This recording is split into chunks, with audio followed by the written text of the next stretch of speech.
JS education online channel के माध्यम से मैं जितेंद्र सिंह आज आपके लिए लाया हूं प्रयोजनवाद और शिक्षा, इनका क्या संबंध है। प्रयोजनवादियों के अनुसार शिक्षा किस प्रकार की होनी चाहिए, इस पर हमारी चर्चा होगी और इन को समझने के लिए हम कुछ पॉइंटों को विशेष रूप से देखेंगे। प्रयोजनवाद का अर्थ और परिभाषा, प्रयोजनवाद के प्रकार, प्रयोजनवाद के शैक्षिक सिद्धांत, प्रयोजनवाद के शिक्षा के उद्देश्य, प्रयोजनवाद और पाठ्यक्रम, प्रयोजनवादियों के अनुसार शिक्षण विधियां कौन सी होती हैं, अनुशासन, विद्यालय शिक्षक कैसे होने चाहिए और प्रयोजनवादी शिक्षा के गुण और दोषों पर हम चर्चा करेंगे। तो ये चर्चा आज मुख्य रूप से होने वाली है। तो सबसे पहला पॉइंट हम समझेंगे यहाँ पर, सबसे पहले देखेंगे प्रयोजनवाद क्या होता है। तो प्रयोजनवाद के जो नाम हैं उनको लेकर कंफ्यूजन होता है। प्रयोजनवाद को प्रैग्मेटिज्म इंग्लिश में बोलते हैं, प्रयोजनवाद को भौतिकवाद भी बोलते हैं, कारणवाद भी बोलते हैं, फलवाद भी बोलते हैं और अनुभववाद भी बोलते हैं, उपयोगितावाद भी बोलते हैं। और इसके जो प्रवर्तक हैं यानी कि इसके जो जन्मदाता हैं वो है विलियम जेम्स, और शिक्षा के क्षेत्र में जो लाए हैं वो लाए हैं जॉन डीवी को इसका श्रेय जाता है। इसके अलावा और भी इसके जो प्रवर्तक हैं और जो समर्थक हैं वो है चार्ल्स सैंडर्स पियर्सन और किलपैट्रिक। तो ये इसके प्रवर्तक हैं। प्रयोजनवाद के ये भौतिकवाद, कारणवाद, फलवाद, अनुभववाद, उपयोगितावाद, इन्हें हिंदी में बोलते हैं और इंग्लिश में जो है इसका एक ही नाम है वो है प्रैग्मेटिज्म। तो प्रैग्मेटिज्म की जो उत्पत्ति हुई है, शाब्दिक उत्पत्ति देखते हैं इसकी कैसे हुई है। तो प्रैग्मेटिज्म जो है इंग्लिश में जो है इसे इंग्लिश शब्द में से लिया गया है, यानी अंग्रेजी में जो है प्रयोजनवाद को प्रैग्मेटिज्म कहते हैं। और प्रैग्मेटिज्म जो इंग्लिश का शब्द है ये इसको जो है ग्रीक भाषा के प्रैग्मा और प्रैग्मोटिकोस शब्द से बना है, जिसका अर्थ होता है व्यावहारिकता या किया हुआ कार्य।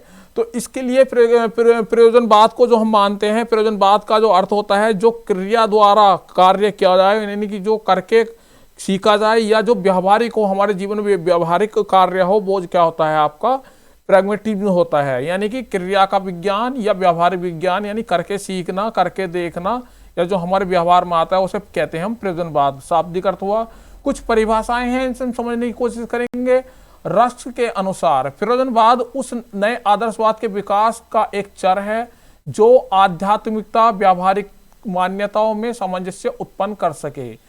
रॉस के अनुसार प्रयोजनवादी वस्तु एक मानववादी दर्शन है जो यह मानता है मनुष्य कार्य करने में अपने मूल्यों का सृजन करता है एवं सत्य अभी निर्माण की अवस्था में है कि मैं अपने स्वरूप का कुछ भाग भविष्य के लिए छोड़ देता हूं। हमारे सत्य में मनुष्य निर्मित है। कहने का मतलब यह है कि प्रयोजनवाद एक ऐसी प्रक्रिया है जो प्रकृतिवाद, आदर्शवाद, यथार्थवाद, इन सभी दर्शनों से अलग हटकर है, जो कि एक विशिष्ट दर्शन को स्वीकार करती है, यानी विशिष्ट चीज को स्वीकार करती है। जैसे उसे बोलते हैं प्रयोजनवादी। प्रयोजनवाद व्यावहारिक जीवन को ही अपना लक्ष्य मानती है और जो वस्तु व्यावहारिक जीवन के लिए उपयोगी नहीं है उसे छोड़ देना चाहिए, ये प्रयोजनवादी कहते हैं। प्रयोजनवादी कहते हैं कि हमें उसी चीज को सत्य मानना चाहिए जो प्रयोग के आधार पर सिद्ध की जा सकी हो, यानी कि जिसे हमने प्रयोग करके सिद्ध किया हो, अपने अनुभव द्वारा देखा हो, उसी चीज को सत्य मानते हैं। जो चीज उपयोगी नहीं है उसे हमें छोड़ देना चाहिए। इसलिए अभी सत्य का निर्माण हो रहा है का मतलब यह है कि सत्य का निर्माण चल रहा है। सत्य स्थिर नहीं है, सत्य बदलता रहता है, परिवर्तनशील है। जैसे देश काल स्थिति होगी उस हिसाब से सत्य जो है बदलता रहेगा। तो प्रयोजनवादी कहते हैं कि जो भी कार्य है उसका जो है व्यावहारिक जीवन में उपयोग होना चाहिए। अगर यदि उपयोग नहीं है, वो उपयोगी नहीं है तो उसे छोड़ दो, और जो चीज सत्य है वो जो है हमारे काम में आनी चाहिए, और जो सत्य है उसे जो हम प्रयोग द्वारा सिद्ध करा हुआ होना चाहिए, ना कि किसी के कहने से उस चीज को सत्य मान लें। ये होता है प्रयोजनवाद। प्रयोजनवाद को समझने के लिए इसकी तीनों मीमांसाओं पर हम चर्चा करेंगे। तीन मीमांसाएं हैं इसकी। नंबर एक है आपका तत्व मीमांसा। तत्व मीमांसा क्या कहती है? सत्य अस्थायी एवं परिवर्तनशील है, यानी सत्य जो है स्थायी नहीं है, वो सत्य बदलता रहता है, हमेशा परिवर्तन आता रहता है सत्य में। सत्य पूर्व सिद्धांत के आधार पर स्वीकार नहीं किया जा सकता, ना ही वास्तविक पूर्ण और पूर्ण निर्मित नहीं है, यानी कोई भी वास्तविकता, कोई भी सत्य जो है पूर्ण रूप से नहीं होता, वो पूर्ण रूप से सत्य नहीं होता, उसके अंदर परिवर्तन देश काल और समय के अनुसार आता रहता है। अनुभव का संसार ही सत्य है, यानी जो चीज हम अनुभव कर रहे हैं वो सत्य है। मानव क्रियाओं पर बल, परमात्मा पर विश्वास नहीं। संसार अपूर्ण और अनियंत्रित है, यानी जो संसार है अपूर्ण और अनियंत्रित है, ये दिन ब दिन बनता जा रहा है। इसके अंदर कुछ ना कुछ चीज हम अनुभव से सीखते हैं और वो चीजें हमारे धीरे धीरे आती रहती है, इसलिए सत्य का निर्माण हो रहा है। तत्वमीमांसा के अनुसार जो है सत्य को अस्थायी माना गया है, परिवर्तनशील माना गया है संसार को। इसी के अंतर्गत आती है ज्ञान मीमांसा। ज्ञान मीमांसा क्या कहती है? कर्मेंद्रिय ज्ञान के आधार हैं, मस्तिष्क और बुद्धि ज्ञान के नियंत्रक हैं। ज्ञान ही अनुभव और अनुभव ही ज्ञान है, यानी कि जो हम अनुभव कर रहे हैं वह ज्ञान है और जो ज्ञान है वही अनुभव है। जो हमारी कर्म इंद्रिया ज्ञान इंद्रियों द्वारा हम अनुभव करते हैं, उन प्रयोग करते हैं, उसके माध्यम से जो चीज सामने आती है वो क्या है? ज्ञान है, वो सत्य है। और जो ज्ञान है और जो सत्य है वही हमारा अनुभव है। ये कहती है ज्ञान मीमांसा। ज्ञान मानव को सुख का साधन और सत्य परिवर्तनशील है। ज्ञान का उद्देश्य सूचनाओं का संकलन न होकर उसका सतत अभ्यास करना है, यानी कि कोई सूचना है उनका हम संकलन नहीं करेंगे, यानी कि उन्हें इकट्ठा करा, कोई सूचना ली अपने दिमाग में इकट्ठी कर ली, उन्हें हम जो है अनुभव के आधार पर उनका अभ्यास करते रहेंगे। अभ्यास करने से क्या होता है? हमारे सामने हमारा ज्ञान पुनर्रचित हो जाता है, यानी उसकी रचना दोबारा से होती रहती है। ज्ञान में परिवर्तन आता रहता है, बढ़ता रहता है, विकास की ओर चलते रहते हैं। तो ये हमारी ज्ञान मीमांसा कहलाती है। और मूल्य क्या है? जो मूल्य मनुष्य के लिए उपयोगी है वही सत्य है। हमें आंख मूंद कर किसी भी बात को सत्य नहीं मानना है, यानी कि जो चीज हमने अनुभव द्वारा, जो चीजें हमने अपने जो है क्रियाओं द्वारा, अपनी जो है प्रयोगों द्वारा, अपने जो है अनुभवों द्वारा जो हमने मूल्य देखे हैं, जो मूल्य हमने निर्धारित किए हैं, तो वही मूल्य सत्य है। ये पूर्व निर्धारित मूल्यों को नहीं मानते। जैसे आदर्शवादी कहते हैं सत्य को जो है वो जो मानते हैं स्थायी मानते हैं, लेकिन यह सत्य को स्थायी नहीं माना जाता। क्यों नहीं माना जाता? कि मैं कहूं कि भाई भारत में आज के दिन बहुत सर्दी है, लेकिन वहीं दूसरे किसी देश में क्या होगा? वहां पर गर्मी है। आज यहाँ दिन है, लेकिन वहीं दूसरे देश में क्या होगा? रात होगा। तो ये बात सत्य नहीं है। देश काल समय के अनुसार और परिस्थितियों के अनुसार जो सत्य में परिवर्तन होता रहता है। तो मूल्य मीमांसा में जो है मूल्य निर्धारित नहीं होते। जो चीज उपयोगी है तो उसी को जो है सत्य माना जाता है और वही जो है हमारे मूल्य होते हैं। प्रयोजनवाद के प्रकार, सबसे पहला है आपका मानवीय प्रयोजनवाद। मानवीय प्रयोजनवाद क्या कहता है? मानवीय प्रयोजनवाद वह है जो उस वस्तु या विचारधारा को सत्य मानता है जो मानव की आकांक्षाओं, आवश्यकताओं के अनुरूप उन्हें पूर्ण करती है। यानी जो मनुष्य की आकांक्षाएं हैं, जो मनुष्य की जरूरतें हैं, जो मनुष्य को जीवन को सुखी बनाती हैं, उन सबको जो पूर्ण करता है वही चीज सत्य है। मानवीय प्रयोजनवाद इस चीज पर ध्यान देते हैं। प्रयोगवाद प्रयोजनवाद क्या कहता है? प्रयोगवाद प्रयोजनवाद कहता है कि जो भी चीज है हम प्रयोग पर आधारित उस परीक्षण को ही सत्य मानेंगे जो हमने परीक्षण के पश्चात उसका परिणाम लिया है। यानी हमने कोई चीज देखी, उस पर प्रयोग किया, उस पर परीक्षण किया, उस परीक्षण के बाद जो चीज सामने निकल कर आती है वही चीज सत्य मानते हैं प्रयोगवाद प्रयोजनवादी। अब प्राणी शास्त्र प्रयोजनवादी क्या कहते हैं? जो प्राणी शास्त्र प्रयोजनवादी हैं वे मानते हैं कि मानव की उस शक्ति को महत्व देते हैं ये जिसके द्वारा वह अपने वातावरण में अनुकूलन कर सके। यानी प्राणी शास्त्र प्रयोजनवादी कहते हैं कि मानव की उन शक्तियों का विकास करो, वो मानसिक शक्ति हो चाहे शारीरिक शक्ति हो, जो मानव अपनी परिस्थितियों में, अपने जहां पर रहता उस वातावरण में, अपने समाज में जो है अनुकूलन कर सके। तो वो क्या हुआ? आपका सत्य है। प्राणी शास्त्र प्रयोजनवादी इस चीज पर जोर देते हैं। तो यह है प्रयोजनवाद के प्रकार। देखिए, इस वीडियो को शेयर कीजिए, लाइक कीजिए। ये वीडियो, ये जो टॉपिक है प्रयोजनवाद, आपका आता है बीएड में, आपका आता है सीटेट में, आपका आता है डीएलएड में, आपका आता है यूपीटेट में, केबीएस में, हर जगह ये टॉपिक पूछा जाता है। और आज इस टॉपिक को कंप्लीट करने के बाद आप दोबारा से प्रयोजनवाद नहीं पढ़ेंगे। आप सही से इस क्लास को शेयर करते रहिए। प्रयोजनवाद के सिद्धांत। सत्य मानव निर्मित है। अब प्रयोजनवादी कहते हैं, जैसे कि आदर्शवाद में कहते हैं सत्य जो है, ईश्वर जो है सत्य है, तो ये क्या कहते हैं, मानव द्वारा जो चीजें खोजी गई हैं, मानव द्वारा जो प्रयोग किया गया है, मानव द्वारा जो अनुभव किया गया है, वही चीज सत्य है। यानी सत्य किसके द्वारा है, मानव निर्मित। तो ये सिद्धांत किस सिद्धांत पर काम करते हैं कि जो मानव ने निर्मित किया है, मानव ने जो जिसकी खोज की है, जिसका अनुभव किया है, जिसको प्रयोग द्वारा निर्मित किया है, तो वही चीज क्या है, सत्य है। इस सिद्धांत पे ये कार्य करते हैं। अगला सिद्धांत है मानवीय शक्तियों पर बल। अब ये कहते हैं कि प्रयोजनवाद जो है मानवीय शक्तियों पर बल देता है, क्योंकि मनुष्य अपनी आवश्यकताओं के अनुसार वातावरण का सृजन कर अपनी समस्याओं को हल करने का प्रयास करता है। यानी कि हमें मानवीय शक्तियों को बल देना है। प्रयोजनवादी कहते हैं मानवीय शक्तियों को बल दो, इस सिद्धांत पर कार्य करते हैं। मानवीय शक्तियों बलिष्ठ होंगी मानसिक रूप से, शारीरिक रूप से, नैतिक रूप से, चारित्रिक रूप से, तो वो अपने वातावरण में अच्छे से समायोजन कर पाएगा, अपने वातावरण में आने वाली समस्याओं को सही से जो है समाधान कर पाएगा। सत्य परिवर्तनशील है। सत्य जो है ये मानते हैं, इनका इस सिद्धांत पर चलते हैं कि सत्य जो है परिवर्तनशील है, यानी सत्य जो है स्थायी नहीं है, ये जो है परिवर्तित होता रहता है। जो चीज आज सत्य है वो कल असत्य हो सकती है, इसलिए सत्य में हमेशा चेंजेस, परिवर्तन आता रहता है। उपयोगिता का सिद्धांत। उपयोगिता का सिद्धांत यह है कि जो चीज हमारे लिए उपयोगी है वही सत्य है, वही ठीक है। प्रयोजनवादी कहते हैं कि मनुष्य के जो उपयोग में आए उस चीज को जो है हमें विकसित करना चाहिए। इस सिद्धांत पर कार्य करते हैं। इसी सिद्धांत पर उसी प्रकार का पाठ्यक्रम, उसी प्रकार की शिक्षण विधियों का जो है प्रयोग करते हैं। यानी उपयोगिता को जो है ये मुख्य मानते हैं। जो चीज उपयोगी नहीं है उस चीज को हमें छोड़ देना चाहिए। आध्यात्मिक मूल्यों की उपेक्षा। ये आध्यात्मिक मूल्य, जो आध्यात्मिक मूल्य हैं जो पहले से डिसाइड कर दिए गए हैं कि सत्य, अहिंसा और ईश्वर, इन चीजों की जो है उपेक्षा करते हैं।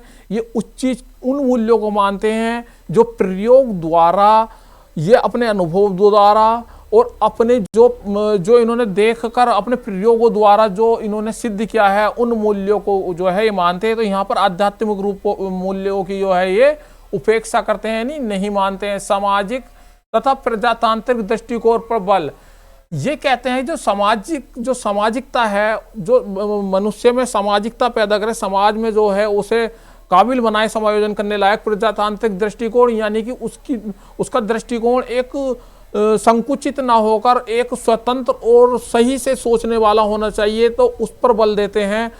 इसके बाद आता है बहुतत्ववाद का समर्थक का सिद्धांत। इनका इस विचारधारा की मान्यता है कि हमारे इस विश्व की रचना विभिन्न तत्वों के माध्यम से होने वाली विभिन्न प्रकार की क्रियाओं के परिणाम स्वरूप हुई है। हमारे विश्व निर्माण की प्रक्रिया सदैव चलती रहती है। यानी कि जो इस विश्व की जो रचना है, इस ब्रह्मांड की जो रचना है, इस संसार की जो रचना है, ये बहुत सारे तत्वों से मिलकर हुई है और ये दिन बे दिन रचना चल रही है। कुछ न कुछ चीजें बन रही हैं, कुछ नया सत्य बन रहा है। ये प्रक्रिया सदैव, ये निर्माण सदैव चलता रहता है। तो बहुतत्ववाद का सिद्धांत इस चीज पे कार्य करता है। अब सिद्धांतों के बाद आते हैं प्रयोजनवाद के उद्देश्य। उद्देश्यों को देखेंगे। अनुभवों का पुनर्निर्माण करना। प्रयोजनवादी कहते हैं कि अपने अनुभवों को जो है हमें पुनर्निर्माण करते रहना चाहिए। कि शिक्षा कैसी होनी चाहिए बालक की, शिक्षा का उद्देश्य होना चाहिए जो बालक के अनुभव हैं उनको जो है दोबारा से निर्माण करते रहना चाहिए। यानी जो अनुभव आज लिए उन अनुभवों में फिर से परिवर्तन करके जो भी नई परिस्थिति है उसके अनुसार जो है अनुभवों का हमेशा पुनर्निर्माण करता रहना चाहिए, शिक्षा का उद्देश्य होता है। नए मूल्यों एवं आदर्शों का निर्माण। जो नए मूल्य बन रहे हैं, नए आदर्श हैं, देश परिस्थिति स्थिति के काल समय के अनुसार जो हमारी नई नई चीजें, नई नई आवश्यकता, नई समस्याएं, उनके अनुसार जो हमारे मूल्य, हमारे आदर्श बनते रहते हैं। हमें नए मूल्यों का निर्माण, आदर्शों का निर्माण करना है। ये शिक्षा का, प्रयोजनवादी शिक्षा के उद्देश्य में आता है। भौतिक आनंद की प्राप्ति।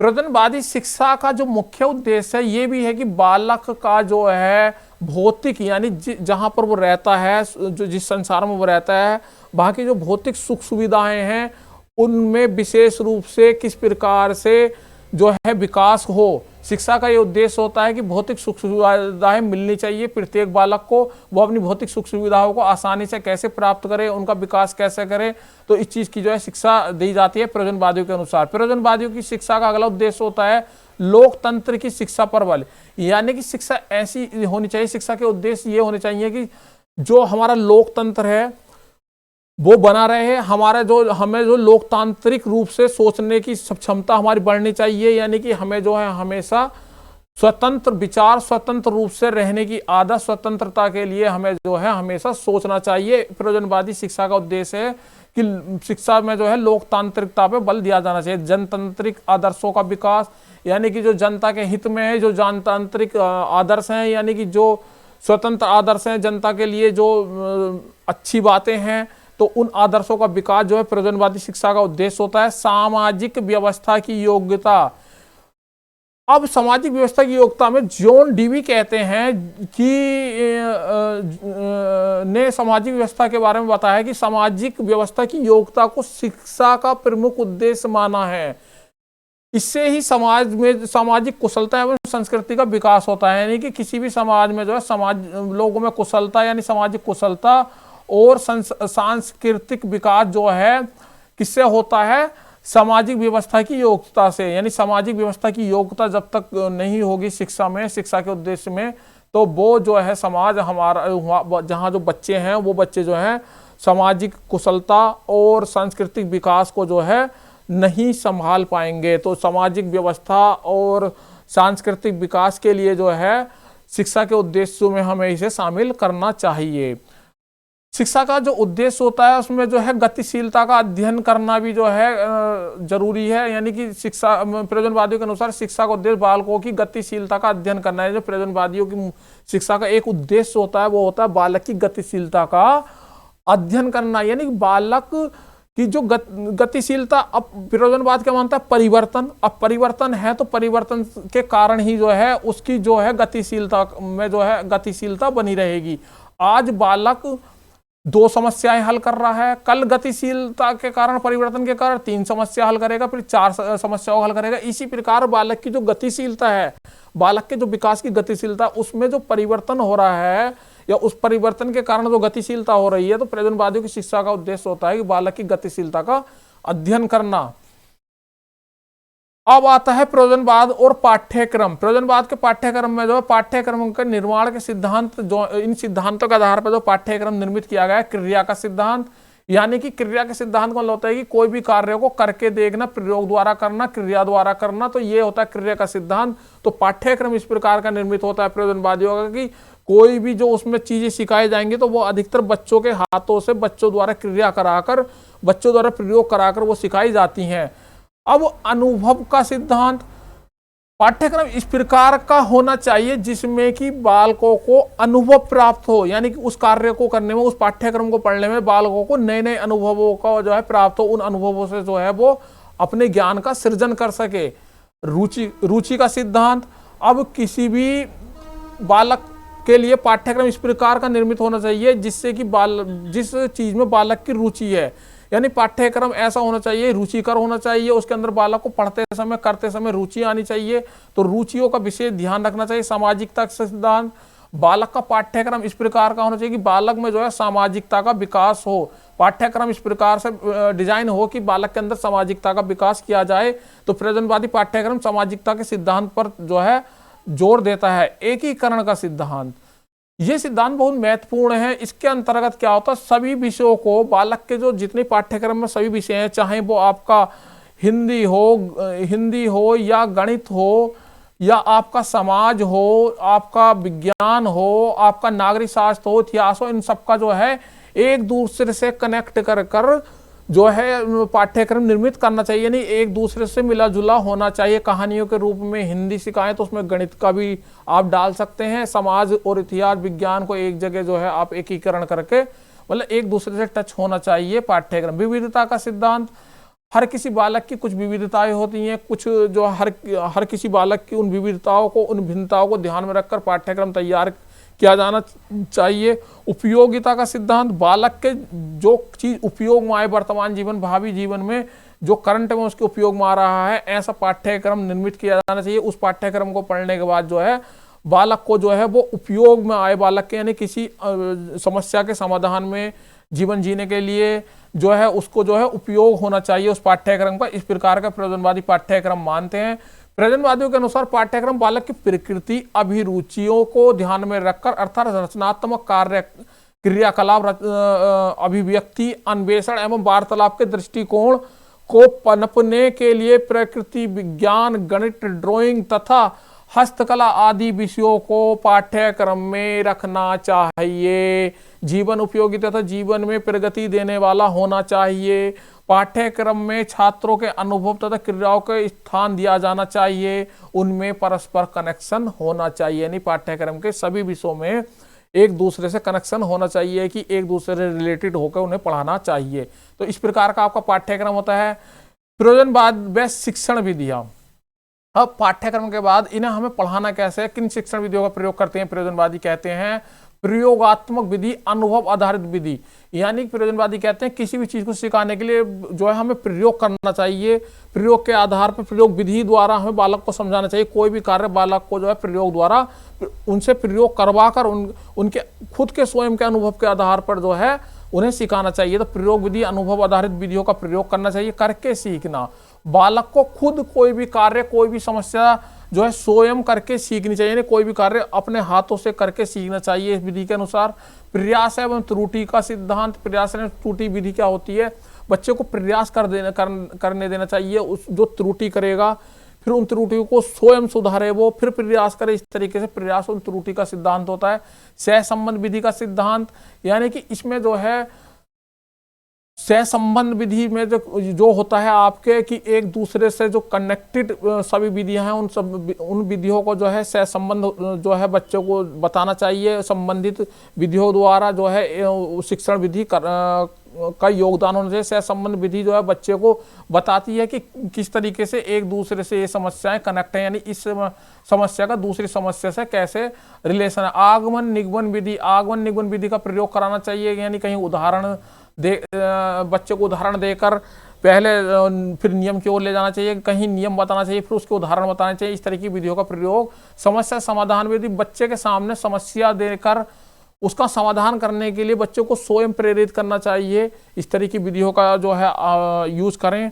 योजना विधि, योजना यानी प्रोजेक्ट मेथड। प्रोजेक्ट मेथड क्या होता है, प्रोजेक्ट मेथड में जो है बच्चे को जो है सबसे पहले क्या करवाई जाती है, समस्या की पहचान करवाई जाती है। समस्या की पहले होती है इसमें पहचान, इसके सोपान आ जाते हैं पूछने के लिए प्रोजेक्ट मेथड में।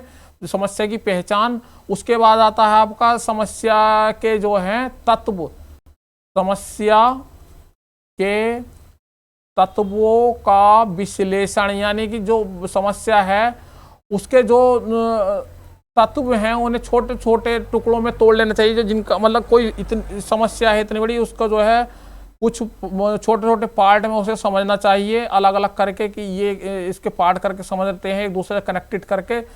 और उसके बाद क्या होता है आपका परिकल्पना निर्माण करनी चाहिए। परिकल्पना निर्माण होती है। उसके बाद परिकल्पना की ये कैसे, इसका जो समाधान क्या हो सकता है, एक सोच बनानी चाहिए, बच्चे को खुद सोचने देना चाहिए क्रिएटिव माइंड द्वारा। उसके बाद क्या होता है आपका परिकल्पना निर्माण के बाद जो होता है परिकल्पना का परीक्षण होगा, बच्चा परीक्षण करेगा उसका। उस परीक्षण के बाद जो है जो उसका फल आएगा तो उसका करेगा मूल्यांकन। तो ये होता है प्रोजेक्ट मेथड। इसके बाद आपका आता है प्रयोजनवाद एवं शिक्षक। अब प्रयोजनवाद और शिक्षक के बारे में आप यहाँ से देखने देते हैं। बालक शिक्षक ही बालक में वैज्ञानिक दृष्टिकोण एवं आवश्यक सामाजिक आदत का निर्माण कर सकता है। बालक की आवश्यकता, रुचि एवं कौशल हेतु प्रेरित करे। बालकों को उचित समस्या वाली परिस्थितियों में रखे। अज्ञान को दूर करके विवेकशील व्यवहार, कुशलता, सहयोग एवं परस्पर स्नेह जैसे गुणों का विकास करे। शिक्षक बालक को मानव जीवन को उन्नति के रास्ते पर चलाने के लिए सतत प्रेरणा देता रहे। यानी प्रयोजनवादी कहते हैं, प्रयोजनवादी बच्चों को सूचना देने के पक्ष में नहीं है, यानी जानकारी देते रहो, ज्ञान देते रहो, उसके दिमाग में ज्ञान ठूसते रहो। ये चाहते हैं कि बच्चा स्वयं ज्ञान की खोज करे और ज्ञान की इस खोज करने में शिक्षक सेक्रेटरी निरीक्षक की और पद प्रदर्शक यानी गाइडेंस का कार्य करे। यानी बालक खुद जो है अपने ज्ञान का सर्जन करे, बालक अपनी समस्याओं का खुद समाधान करे। सिर्फ शिक्षक का काम क्या है, सक्रिय रहना है और उसका निरीक्षण करना, ऑब्जर्व करना है और उसमें जो है उसे थोड़ा मार्गदर्शन करते रहना चाहिए। शिक्षक की 3 विशेषताएं बताई हैं प्रयोजनवादियों ने, वो जो है फ्रेंडली होना चाहिए, फिलोसफर होना चाहिए यानी दर्शन शास्त्री होना चाहिए, और गाइडेंस करने वाला होना चाहिए, गाइड होना चाहिए। तो ये 3 क्वालिटी बताई है प्रयोजनवादी शिक्षावादियों ने। इसके बाद आता है आपका प्रयोजनवाद और छात्र। प्रयोजनवादी छात्र का जो है इसमें आता है प्रयोजनवादी छात्र की जो विशेषता है, सबसे पहली जो है प्रयोजनवाद छात्र का जो है नए मूल्यों का निर्माण करना। प्रयोजनवादी छात्र नए मूल्यों का निर्माण करने वाला होना चाहिए। दूसरा जो है इसके अंदर गुण होना चाहिए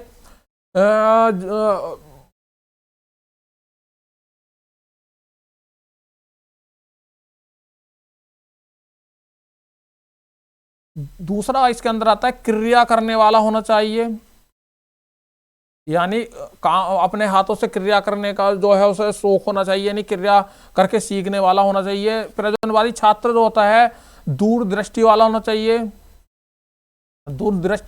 और प्रयोजनवादी छात्र जो है सृजनशील होना चाहिए, और प्रयोजनवादी छात्र जो है प्रयोगवादी होना चाहिए। तो ये इसकी जो है मुख्य विशेषता होती है प्रयोजनवादी छात्र की। इसके बाद आता है आपका प्रयोजनवादी विद्यालय। विद्यालय समाज का लघु रूप है, यानी जो हमारा समाज है उसी का जो है छोटा लघु रूप है। जो समाज में हमारी जरूरतें हैं, जो समाज में हमारे रीति रिवाज हैं, जो हमारे समाज की आवश्यकताएं, समाज में वातावरण में अनुकूलन कैसे करना, वही चीज जो है हमें विद्यालय में वही वातावरण मिलता है। जैसा समाज होगा वैसे ही विद्यालय होगा, यानी समाज जो है विद्यालय जो है समाज का छोटा रूप है। विद्यालय समाज की प्रयोगशाला है, यानी समाज के अंदर जो परेशानी है, जो समस्याएं हैं, जो चीजें हो रही हैं, उनकी समस्याओं का समाधान करने के लिए विद्यालय के अंदर हम प्रयोगशाला मानते हैं। उसके अंदर हम उन समस्या को दूर करने की चीजें सीखते हैं, उन्हें बच्चों को सिखाते हैं कि वातावरण में समायोजन कैसा करना है। तो बच्चों के साथ एक तरीके से प्रयोग करते हैं। तो प्रयोगशाला है। विद्यालय समुदाय का केंद्र है, यानी जो समुदाय है, विद्यालय क्या है, उस समुदाय का हमारे एक केंद्र है। तो ये विद्यालय की खासियतें हैं। उसके बाद आता है प्रयोजनवाद एवं अनुशासन। प्रयोजनवाद अनुशासन में क्या है, प्रयोजनवाद सामाजिक अनुशासन पर बल देते हैं, और यह विद्यालय के स्वाभाविक स्वदेश स्वतंत्र तथा स्वप्रसन्न पूर्वक वातावरण की संभव। विद्यालय की ही इस प्रकार के वातावरण में बालक प्रेम, सहयोग भावना, स्वयं निर्माण की क्षमता एवं सहानुभूति जैसे गुणों का प्रबुद्ध होकर विकास कर सकता है। प्रयोजनवादी समिति मुक्तात्मक अनुशासन पर बल देती है तथा उसके आधार पर बालक की प्रवृत्ति में रचनात्मक मोड़ लाती है, यानी मुक्तात्मक अनुशासन का जो है प्रयोजनवादी समर्थन करते हैं। कुल मिलाकर जो है प्रयोजनवादी जो है अनुशासन मानते हैं सामाजिक अनुशासन और स्वयं अनुशासन है। सामाजिक अनुशासन यानी समाज द्वारा जो निर्धारित चीजें उनके माध्यम से बच्चे के अंदर अनुशासन आए, मतलब समाज के जो है समाज को देखकर, और स्वयं अनुशासन अपने में स्वयं में अनुशासन करना आना चाहिए बच्चे के अंदर। तो स्वयं अनुशासन और सामाजिक अनुशासन में विशेष रूप से इन्होंने बल दिया है। अब प्रयोजनवादी शिक्षा के गुण। प्रयोजनवादी शिक्षा के गुण ये हैं कि यह क्रियाशीलता पर आधारित है, इसमें स्थायी ज्ञान अर्जन होता है, यानी जब हम काम करके सीखते हैं तो कोई भी चीज़ जब हम करके सीखते हैं तो वो चीज़ हमें ज़्यादा याद रहती है, वो ज्ञान क्या हो, स्थायी रहता है हमारा। यह प्रयोग पर आधारित है, इसे वैज्ञानिक दृष्टिकोण का विकास होता है, यानी जब हम प्रयोग करेंगे तो वो क्या चीज़ होगी, हमारे वैज्ञानिक दृष्टिकोण को विकसित करेगी। यह समाज एवं व्यक्तिगत विकास का साधन है, ये समाज का जो है विकास भी करता है, साथ ही साथ बच्चे का यानी जो मनुष्य है उसका व्यक्तिगत विकास का भी एक तरीके से एक साधन है, एक जो है क्या बोलते हैं इसे, एक आधार है। यह उपयोगितावाद में व्यवहारिकवाद पर आधारित है, यानी जो चीज उपयोगी है, जो चीज व्यावहारिक है, यानी जो चीज जीवन में काम आने वाली है, उपयोग है, और जो चीज हम प्रैक्टिकली जो हमारे जीवन में हम करते हैं व्यावहारिक है, उस चीज पर आधारित है। यह बाल केंद्रित शिक्षा पर आधारित है, यानी जो बालक को केंद्र में रखते हैं ये शिक्षा व्यवस्था, नहीं बालक को जो है सर्वे सर्व मानता है, बालक की रुचि क्षमता विभिन्नताओं के अनुरूप जो है बालक को सिखाते हैं, बालक स्वयं करके सीखता है, बालक को जो है इसलिए बाल केंद्रित शिक्षा माना गया है इस शिक्षा व्यवस्था को। और यह मानव प्रगति, वैज्ञानिक प्रगति के लिए मार्ग प्रशस्त करती है, यानी मानव की प्रगति, वैज्ञानिक प्रगति, इन सब के लिए जो है एक रास्ता देती है। प्रयोजनवादी मानवीय गुणों, मानवीय शक्ति तथा तर्क पर बालक में प्रबुद्धता प्राप्त करती है। प्रयोजनवादी व्यक्ति को सक्रिय, व्यावहारिक एवं विचारशील बनाती है। प्रयोजनवादी शिक्षा व्यक्ति को सक्रियता के साथ साथ अनुभव करने आधारित, व्यवहारिक करने आधारित और विचारशील बनाती है, सृजनशील बनाती है, दूरदृष्टि उसके अंदर विकसित करती है, वैज्ञानिक दृष्टिकोण जो है उसके अंदर पैदा करती है। तो प्रयोजनवादी शिक्षा जो है बच्चे के अंदर क्रियाशीलता के साथ साथ उसे उपयोगी चीज़ों को जीने के लिए व्यवहारिकता सिखाती है। उसके अंदर मानवीय शक्तियों, मानवीय गुणों, मानवीय तर्क को जो है बल देती है। तो ये प्रयोजनवाद के गुण हैं। इसके बाद इसके कुछ डीमेरिट्स हैं। जो डीमेरिट्स हैं यानी दोष हैं जो प्रयोजनवाद के में है, आध्यात्मिक मूल्यों को विकास नहीं होता। इसमें क्या होता है, ये आध्यात्मिक मूल्यों को नकारते हैं, तो जिसके कारण आध्यात्मिक मूल्यों का विकास नहीं होता। बालक अधिक सक्रिय रहता है, शिक्षक कम रहता है, यानी शिक्षक जो है इसमें गौण स्थान है, बालक को ही जो है अधिक सक्रिय रहने के लिए प्रेरित करते हैं। यह तत्ववाद का विरोध करती है, बहुतत्ववाद में विश्वास करती है, यानी कि ये जो है बहुतत्ववाद में विश्वास करते हैं कि संसार की जो रचना बहुतत्ववाद से हुई है, जबकि और दर्शन जो है इसे नहीं मानते। तो ये इसकी डीमेरिट्स हैं, दोष हैं, ये आप देख सकते हैं। इसके अलावा जो है अगली क्लास में मिलेंगे, जब तक के लिए धन्यवाद।